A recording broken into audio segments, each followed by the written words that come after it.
Hi, welcome to my review of Magnolia, written and directed by Paul Thomas Anderson, a film that's set in San Fernando Valley, California, and follows a great variety of people whose stories intertwine with one another.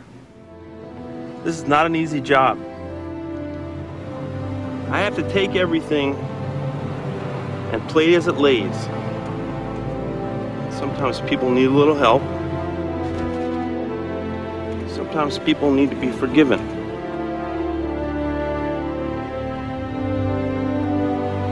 And that is a very tricky thing on my part, making that call.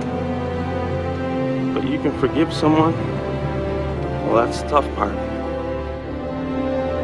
What can we forgive? Magnolia is Paul Thomas Anderson's follow-up to his 1997 masterpiece, Boogie Nights, so to say this film had a lot to live up to would probably be an understatement. Luckily, Magnolia is everything it should be and a whole lot more. Much like Boogie Nights, Magnolia is a character study that takes the viewer into the lives of a variety of characters.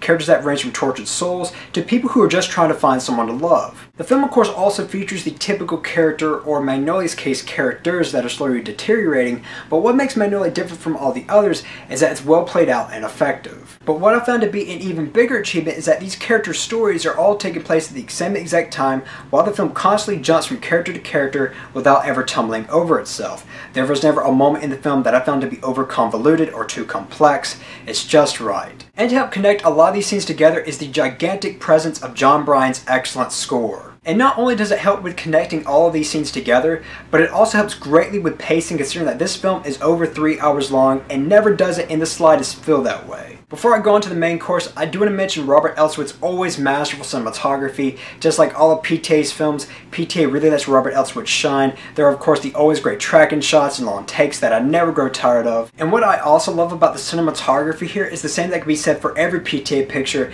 and that is the cinematography in his films always have a very raw look to them. They never look overproduced, and they just have this great aesthetic look that I just can't get enough of. I absolutely love it. Now I'm going to move on to which I believe is one of the best aspects of Magnolia, and that is the brilliant performances. Magnolia has a huge cast of great actors that include Jullian Moore, Philip Baker Hall, Seymour Hoffman, Jason Robards, Melora Walters, and Jeremy Blackman. However, to save some time, I'm going to talk about the performances I enjoyed the most, so I'm going to start off with John C. Reilly, who plays a role that most people might not typically associate him with. He plays a very gullible, yet at the same time very lovable cop, Jim Curring, a character I found to be very relatable, and furthermore is one of my favorite John C. Reilly performances. Now, my other favorite is William H. Macy, who gives an outstanding performance as a former child star, Donnie Smith, who has lost everything due to a mixture of bad luck and exploitive parents. There are a lot of great scenes with him, and a lot like John C. Reilly's character, he plays a character that's easily relatable, which of course is always extremely helpful when watching a drama such as Magnolia. However, the performance that shines like no other is the performance that scored him a Golden Globe, and that is Tom Cruise's mesmerizing and hypnotic portrayal as Frank T.J. Mackey,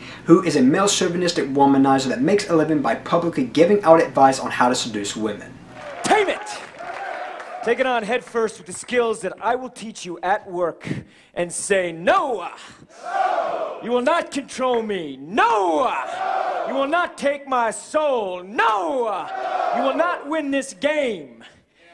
Because it is a game, guys. You want to think it's not, huh? You want to think it's not, you go back to the schoolyard and you have that crush on big-titted Mary Jane.